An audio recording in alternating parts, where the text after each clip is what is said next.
मोर setting बिना मोला ठीक लागत हे, पड़ोसिन टूरी है बड़ा निक लागत हे। मोर सेटिंग बिना मोला ठीक लागत हे, पड़ोसिन टूरी है बड़ा निक लागत हे। अब रंगला लगा हूँ मैं काकर में, अब पड़ोसिन टूरी संग मथोर थोर महू चला हूँ अब काम रे। अब पड़ोसिन टूरी संग मथोर थोर महू चला हूँ अब काम रे।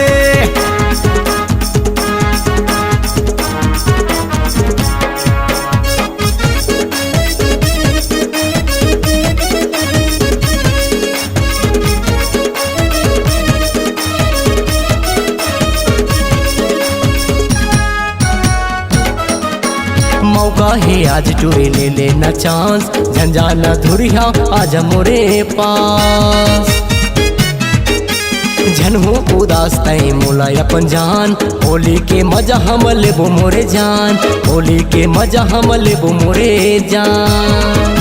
आना रंगला मैं डार हूँ तोर में हाँ, अब पड़ोसिन टूरी संग मथोर थोर महू चला हूँ अब काम रे। अब पड़ोसिन टूरी संग मथोर थोर महू चला हूँ अब काम रे।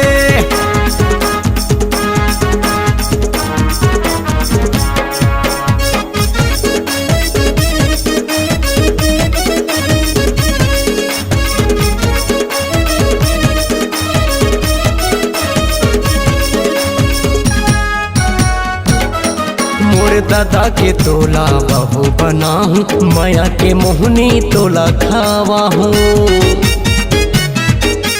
बुरा न मानो होली हे रानी, लागत है माया मैं तोरे कर पाहूँ, लागत है माया मैं तोरे कर पाहूँ।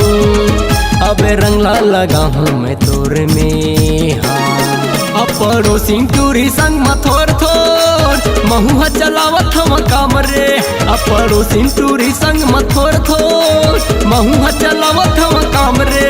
मोर सेटिंग बिना मोला ठीक लागत हे, पड़ोसिन टूरी है बड़ा निक लागत हे। मोर सेटिंग बिना मोला ठीक लागत हे, पड़ोसिन टूरी है बड़ा निक लागत हे। अब रंगला लगा हूँ मैं काकर में हाँ, अब पड़ोसिन टूरी संग मथोर थोर महू चलावत हम काम रे। अब पड़ोसिन टूरी संग मथोर थोर महू चलावत हम काम रे। अब पड़ोसिन टूरी संग मथोर थोर महू चलावत हम काम रे। अब पड़ोसिन टूरी संग मथोर थोर महू चलावत हम काम रे।